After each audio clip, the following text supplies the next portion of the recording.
शातिर अपराधी भैरवनाथ बनकर इस तरह पुलिस को दिया चकमा। क्या बनकर पुलिस ने तांत्रिक को पकड़ा, असली नाम पुकारा तो घबरा गया। नागौर में पुलिस से बचने के लिए हथियार सप्लायर तांत्रिक बन गया। भनक लगी तो पुलिस बेश बदलकर पीड़ित बनकर तांत्रिक के पास गई।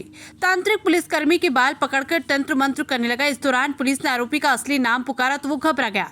पुलिस ने तांत्रिक को पकड़ लिया। जोधपुर रेंज आईजी विकास कुमार ने शनिवार को बताया कि साइक्लोनर टीम ने 25,000 रुपए के वांटेड भीमदान 40 साल को गोटन नागौर से गिरफ्तार किया।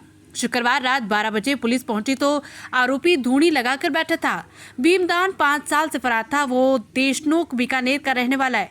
उसके खिलाफ 3 जिले चूरू, बीकानेर, जैसलमेर में हथियार सप्लाई, लूट, डकैती के 12 मामले दर्ज है। उस पर 25,000 का इनाम भी रखा गया था।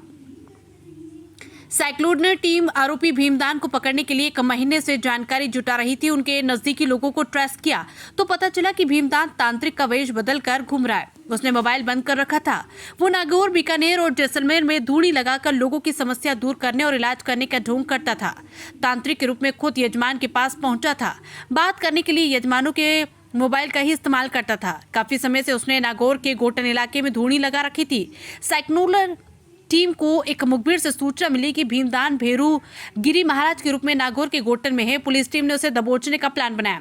साइक्लोनर टीम ने पुलिसकर्मी शुक्रवार देर रात 12 बजे यजमान बनकर तांत्रिक भैरूगिरी की धूनी पर पहुंच गए। वहां उसे एक पुलिसकर्मी ने समस्या बताई। भैरूगिरी ने पुलिसकर्मी के बाल पकड़े और तंत्र मंत्र पढ़कर इलाज करने लगा। इसी दौरान पुलिसकर्मी ने कहा, क्यों भीमदान, क्या हाल है? ये सुन भैरूगिरी बना भीमदान घबरा गया। इसके बाद पुलिस टीम ने उसे गिरफ्त में ले लिया। जोधपुर रेंज आईजी विकास कुमार ने बताया कि साइक्लोनर टीम की ये 60वीं सफलता है। इस ऑपरेशन को गया वेदी के नाम दिए गए थे। भीमदान उर्फ भवदान पिता की मौत का बदला लेने के लिए अपराधी बना था। उसने गया बिहार जाकर पितरों की शांति के लिए वेदी बनाई थी और पिंडदान किया था, इसलिए ऑपरेशन का नाम वेदी रखा। जानकारों के सामने आया कि 2010 में उसके पिता मोहन दान की मौत हो गई थी। वो पिता की मौत का बदला लेना चाहता था। पिता की मौत के बाद बीकानेर से भागकर वो मध्य प्रदेश के अमरावती इलाके में फर्नीचर का काम करने लगा। आईजी विकास कुमार ने बताया कि भीमदान के परिवार के कुछ लोग बीकानेर के देशनोक मंदिर में पुजारी हैं। ऐसे में उसने वेश बदलने के लिए तांत्रिक का रूप धरा। उसने महाराष्ट्र के नासिक में मरु पर्वत इलाके में 2.5 साल तक जादू टोना सीखा। इसके बाद राजस्थान के चूरू, नागौर, गोटन, जोधपुर, ग्रामीण बीकानेर के इलाकों में कई जगह धूनी बनाई, खूब चेले बनाए। इस तरह भीमदान तांत्रिक भैरूगिरी बन गया। वो काफी समय से तंत्र मंत्र के नाम पर लोगों से पैसे ऐंठ रहा था, पहचान छुपा कर नई जिंदगी जी रहा था। जोधपुर राजस्थान से हनुमान सिंह राजपुरोहित की रिपोर्ट। काफी समय से इसकी धूनी गोटन इलाके में थी। इसकी सुगंध पाकर, यूं कहिए गंध पाकर, साइक्लोनर टीम इसके पीछे काफी समय से घूम रही थी। गोटन के एक जजमान के माध्यम से हमारी टीम ने भी अपने जीवन में कोई समस्याएं बताई और उन समस्याओं के निवारण के लिए बाबा की शरण में जाने की बात आई। तो बड़े गुप्त रूप से वह जजमान खारिया खंगार का इलाका जो है जोधपुर और नागौर के बॉर्डर का, वहां तक बाबा के ठिकाने तक हम लोगों को ले गया और बिल्कुल साधु वेश में बाबा यंत्र मंत्र तंत्र जंत्र सब लेकर अपने पास बैठे हुए थे। इसके पहले कि वो अपनी कला हम पर दिखाते, साइक्लोनर टीम ने अपनी कला उन पर लागू कर दी और वो पुलिस के शिकंजे में आ गए।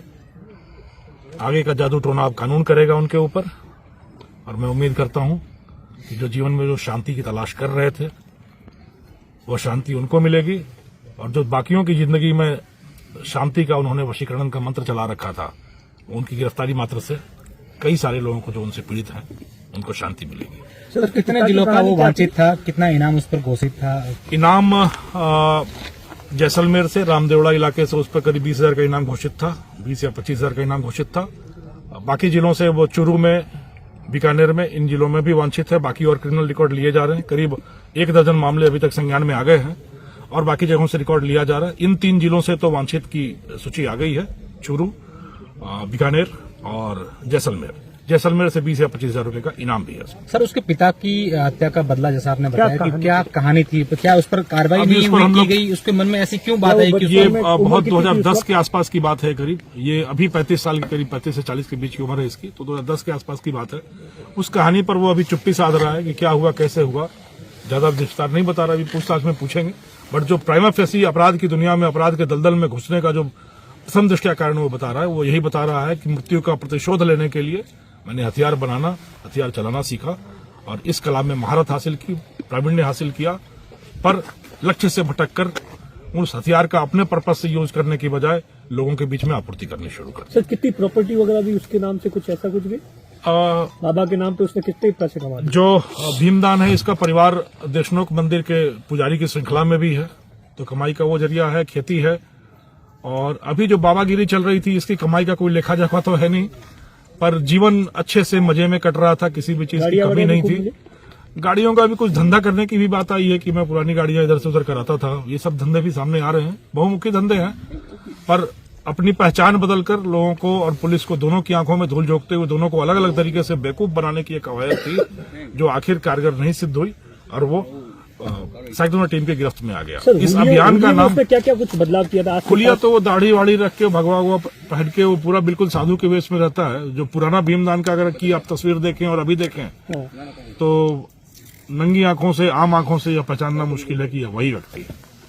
इस ऑपरेशन का नाम गया वेदी रखा गया क्योंकि त्रेता द्वापर युग में भीम ने अपनी और अपने पितरों की संतुष्टि के लिए गया में जाकर वेदी बनाई थी और पिंडदान किया था। इसका नाम भीमदान था।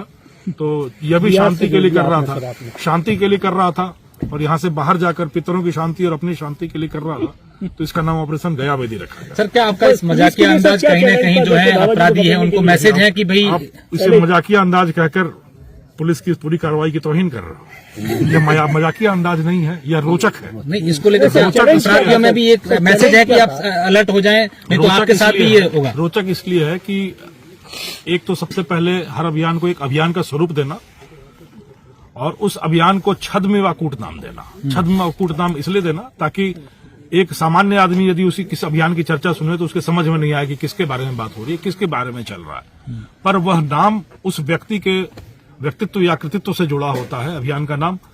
तो जो टीम काम करती होती है उसको पता होता है कि यह किस व्यक्ति के बारे में बातें हो रही है। अब तक के सर आपके जितने भी अभियान है एक रोचक ही नाम थे सब, उसको लेकर सर क्या विशेष कहानी था? सर वहाँ मैं देख रहा हूँ लगातार आप बहुत सारे ऐसे वीडियोज, स्टोरी सारी फिल्मी कहानी की तरह आ रही है। वो टारगेट सर कितना पूरा हुआ है और इन फ्यूचरली सर क्या कहना चाहेंगे? जो लोग हैं वो सरेंडर कर दे या क्या? अभी तक 60 सफल कार्रवाइयां पिछले 8-9 महीने में साइक्लोन टीम ने कर दी है। पर मेरा यह मानना है कि यह हमारी मंजिल नहीं है, यह सिर्फ एक मील का पत्थर है। अभी बहुत आगे तक जाना है, टीम को बहुत सारे मुकाम हासिल करने हैं और जब तक एक भी अपराधी निश्चिंत होकर अपने अपराध की दुनिया में, जराइम पेशा की दुनिया में निश्चिंत बैठा है, तब तक किसी भी पुलिसकर्मी का काम खत्म नहीं होता। और जो इसी विशेष हेतु से बनाई गई टीम है साइक्लोन टीम, उसका तो अभियान बिल्कुल समाप्त नहीं होता जब तक एक भी अपराधी अपने मुकाम, अपनी मंजिल जेल की सीखचों से अलग है, दूर है, तब तक हमारा ये अभियान जारी रहेगा। अपराधियों के पांव उखड़ने चाहिए, उनके मंसूबे ध्वस्त होने चाहिए, जड़ से निर्मूल किया जाना चाहिए।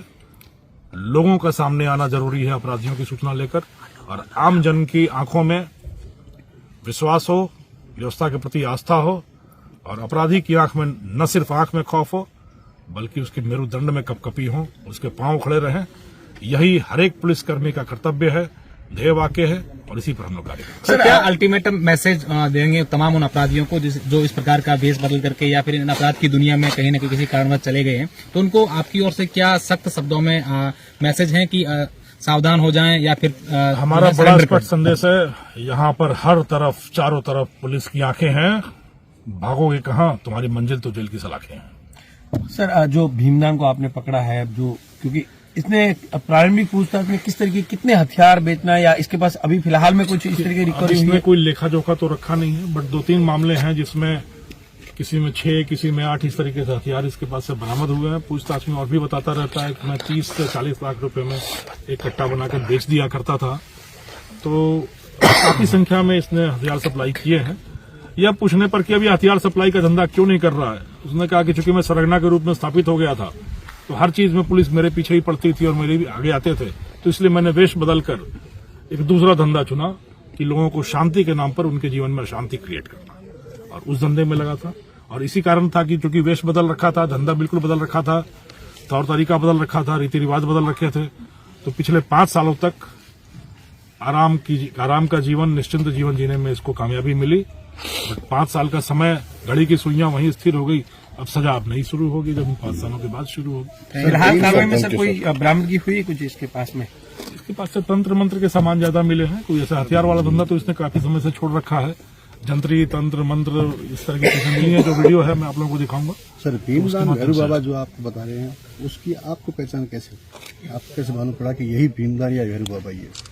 अब धंधे के गुर तो हम कैसे बता दें।